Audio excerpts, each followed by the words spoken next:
একদিন ঘরে ঢুকে দেখে মদের গন্ধ পাওয়া যায়। আবু শাহমারে বললেন, ইয়া আবা শাহমা আশারিবতা খামরান, মদ খাইছস?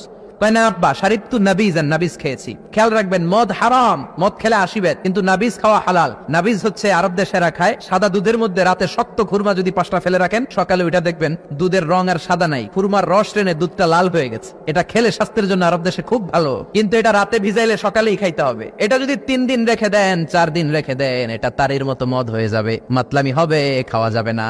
ওমরের ছেলে ওই মজাটা নেয়ার জন্য 4 দিন ভিজায় রাখছে, তারপরে নাবিজ নামক মদ খেয়েছে। ওমর বললেন, মদ খাইছস নাকি? আবু শামা বলে, খাই নাই। ওমর বললেন, তাআলা ইলা, এদিকে আয়। ইফতাহ ফামাক, মুখ খোলো। মুখ খোলার পরে গন্ধ নিয়ে দেখে নাবিজ মাখানো মদের গন্ধ পাওয়া যায়। কোনো কথা নাই, কলারটা ধরলেন, টানতে টানতে মসজিদে নববীর বারান্দার পিলারে নিয়ে বাঁধলেন। জোরে আযান হলো, নামাজ পড়লেন। নামাজের পরে সালাম ফিরালেন। সালাম ফেরানোর পরে বললেন, মাকানাকুম ইনদানা হাদ। নামাজের পরে সুন্নত পরে সবাই বসবেন, একটা বিচার আছে। এই গুরুদণ্ড, এটাকে আরবিতে বলে হাদ, প্লুরাল হচ্ছে হুদুদ। সবাই যখন ওযু করে ঢুকতেছিল, বারান্দায় দেখে ওমরের ছেলে বাধা। সবার চিন্তা, হায় হায় কি ঘটনা ঘটলো, প্রেসিডেন্টের ছেলে পিলারের মধ্যে বাধা কেন? নামাজের পরে হাজার হাজার সাহাবী সবাই বলল, খলিফা কি হয়েছে? মাল আমর, হোয়াট হ্যাপেন্ড? ওমরে ফারুক বললেন, এটাই নাবিজ খেয়েছে, তবে এটা মদ হয়ে গেছিল, এখন আশীর্বাদ দিব। কানা ঘুষা, কানা ঘুষা। হাজার হাজার সাহাবী, কেউ কেউ বলল, খলিফার ছেলে তো মনে হয় মারবে না, ধমক দিয়ে ছেড়ে দিবে। এরকম কিছু বিচার দেশে আছে না নাই? মিলায় দেয়, ঘুষ খায়া ছাইরা দেয়। এমপির পোলা হইলে 7 খুন মাফ, চিল্লা এখন ঠিক না?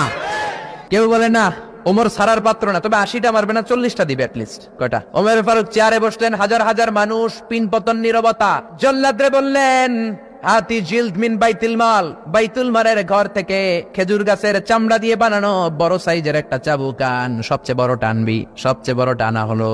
এবার ওমরে ফারুক বললেন, ইবদা বিসমিল্লাহ, শুরু কর আল্লাহর নামে। চাইতেন ওমরে ফারুকের সামনে দাঁড়িয়ে জল্লাদ মারবে 80টা বাড়ি।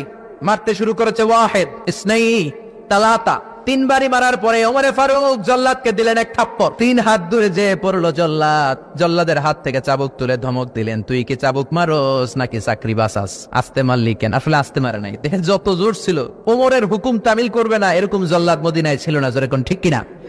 যত জোর ছিল তত জোরে মেরেছে, কিন্তু ওমরের পছন্দ হয় নাই। ওমর বললেন, ইনদাকা তালাতা ইনদি ওয়াহিদ, তোর হিসাবে 3টা, আমার হিসাবে মায়ের হইছে 1টা। আমি 2 নাম্বার থেকে শুরু করব। 2, 3। মারতেছে কে?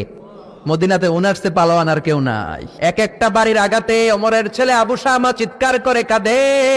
এক একটা বাড়িতে চামড়া ছিঁড়ে যায়, রক্তগুলো ছোপ ছোপ করে নববীর দেয়ালের মধ্যে লাগে। ছোট্ট ছেলেটা ডেকে বলে, আব্বা আমারে মাফ করে দাও, আর জীবনে মদ খাবো না। সাইয়েদনা ওমরের পাষাণ হৃদয় নরম হয় না, কারণ আসাদ্দুহুম ফি আমরিল্লাহি ওমর, আল্লাহর দিনের ব্যাপারে সবচেয়ে কড়া, কোনো ছাড় নাই। এক একটা চাবুক মারে, লোকজন কেঁপে কেঁপে ওঠে। 10টা 15টা মারার পরে ছেলে বেহুশ, পানি দেওয়ার পরে আবার হুশ, আবার মারা শুরু করা হলো। 30টা মারার পরে আবার বেহুশ।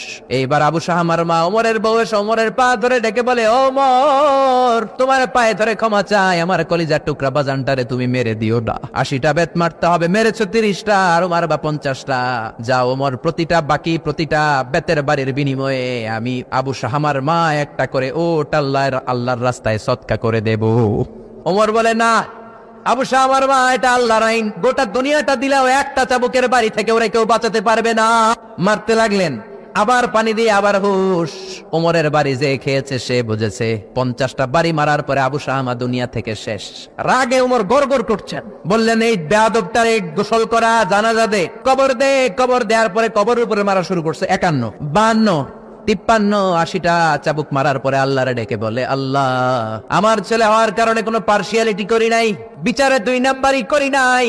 80টা গুনে গুনে ব্যাত মেরেছি, দেহে যত শক্তি ছিল ততগুলো মেরেছি। কিয়ামতের ময়দানে জালিম ওমর বলে, তুমি কিন্তু আমার ডাকতে পারবা না আল্লাহ, জালিমদের কাতারে আমার উঠাতে পারবা না।